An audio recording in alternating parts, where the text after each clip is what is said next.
The Panzer II was developed in the mid-1930s when Germany's rearmament efforts were in full swing. The Treaty of Versailles had severely limited Germany's ability to produce tanks, but with the rise of the Nazi regime, there was a renewed focus on rebuilding the military. The Panzer I, Germany's first post-Versailles tank, was underarmed and under-armored, making it inadequate for frontline combat.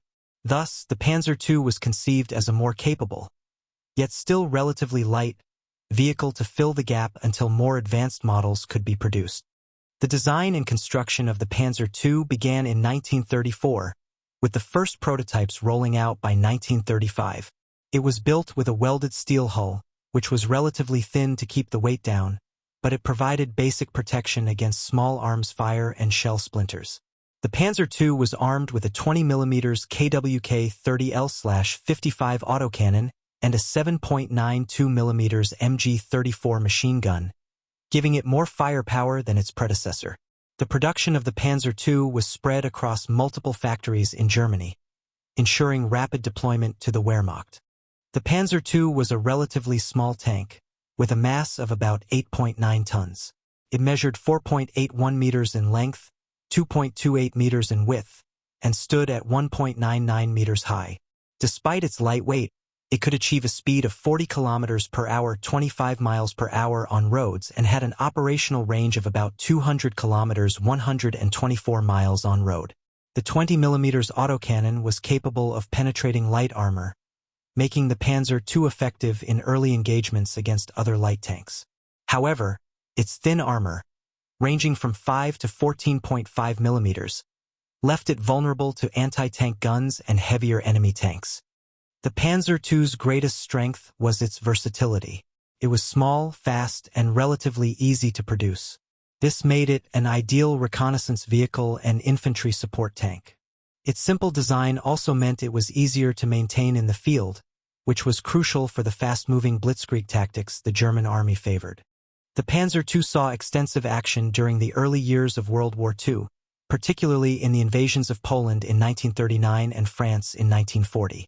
In these campaigns, it proved effective against similarly lightly armored opponents and was instrumental in supporting infantry during rapid advances. However, as the war progressed, the Panzer II's limitations became more apparent when faced with heavily armored enemy tanks like the Soviet T-34. While the Panzer II was initially effective, enemy forces quickly recognized its weaknesses.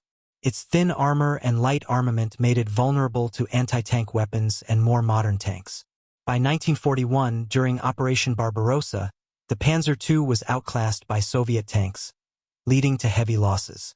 The limitations of the Panzer II in terms of firepower and armor highlighted the need for more heavily armed and armored tanks, leading to the development of the Panzer III and IV. As the war progressed, the Panzer II was gradually phased out of frontline service. However, it continued to serve in reconnaissance roles and was also modified into other variants, including the Marder II, a self-propelled anti-tank gun. The lessons learned from the Panzer II's performance directly influenced the design of Germany's more advanced tanks, which became the backbone of the Wehrmacht's armored forces.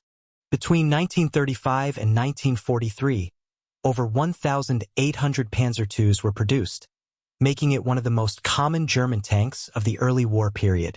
While it was eventually overshadowed by more powerful designs, the Panzer II played a crucial role in the early successes of the German blitzkrieg and remains a symbol of the early tank warfare that defined the start of World War II.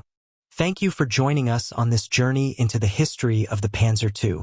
If you enjoyed this video, make sure to like, share, and subscribe for more in-depth explorations of military history. What tank would you like to see us cover next? Let us know in the comments below. Until next time, keep learning and keep exploring the past.